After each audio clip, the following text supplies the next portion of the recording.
თებერვლის ბოლომდე მოვლენების ეპიცენტრში, მოდით ეს თემა ვნახოთ, მესიჯი ყველასთვის იქნება, მაგრამ არა ყველაფერი გაითვალისწინეთ. 2026 წლის თებერვალი მართლაც მნიშვნელოვანი მოვლენებით არის დატვირთული. ცაზე მიმდინარე ცვლილებები დედამიწაზე ყოველ ჩვენთაგანზე ახდენს გავლენას. ჩემზე, თქვენზე. რა შეგვიძლია ვუწოდოთ თებერვლის ბოლომდე არსებულ პერიოდს? ერთი დიდი შინაარსით დატვირთული სიტყვა და ეს არის გადატვირთვა. ეპიცენტრიც ეს არის ზუსტად. ჩვენ ყველა გადავტვირთავთ ჩვენს ცხოვრებას ამა თუ იმ საკითხში. ეს ოჯახი იქნება, ვიღაც პირადში, ვიღაც კარიერაში და ასე შემდეგ. თუმცა აქ მთავარი კაფეოდ გამოხატული ეს ჩვენი ფიზიკური და მენტალური გადატვირთვა არის. განმარტავ, სამყარო გვაიძულებს გამოვასწოროთ ხარვეზები, რომლებიც გვაქვს ფიზიკურად თუ შინაგანად.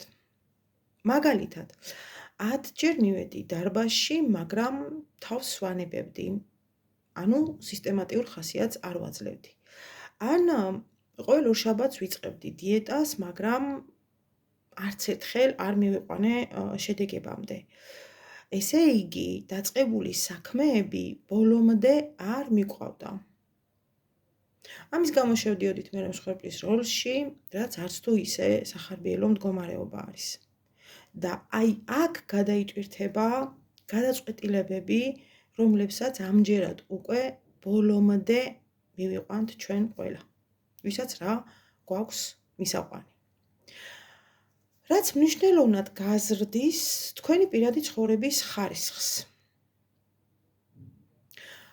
ბევრი მათგანი მავნეჩვევებს მოიშორებს, როგორიც არის დალევა, მოწევა, გაჩხერვა, აზარტული თამაშები. ამას რა თქმა უნდა თებერვლის ბოლომდე ნამდვილად ვერ გამოასწორებთ, თუმცა მტკიცედ გადაწყვეტ, რასაც უკვე მოქმედებებშიც გადაიტანთ. ესე იგი, რა გამოდის ამით?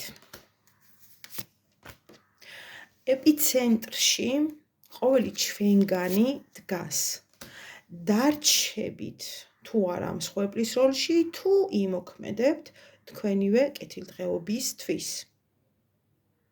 ჩვენ ყველას გვაქვს ემოციური დეფიციტი, რასაც მავნეჩვევებით ვივსებთ. მიდგომების შეცვლა დაიწყებს აი ესე სვლას, ყველაფერი იმის წინააღმდეგ, რაც გვაბრკოლებს. ბევრი ჩვენთაგანი ილუზიებიდან გამოვა და რისი მიმღებლობაც არ ქონდა აქამდე იმას მიიღებს, რადგან დაინახავს რეალურად რა არის მისთვის სინამდვილეში უკეთესი. რის წინააღმდეგადაც მთელი ეს დრო ფართხალებდა, ეწინააღმდეგებოდა, ბოლო მიიღებს.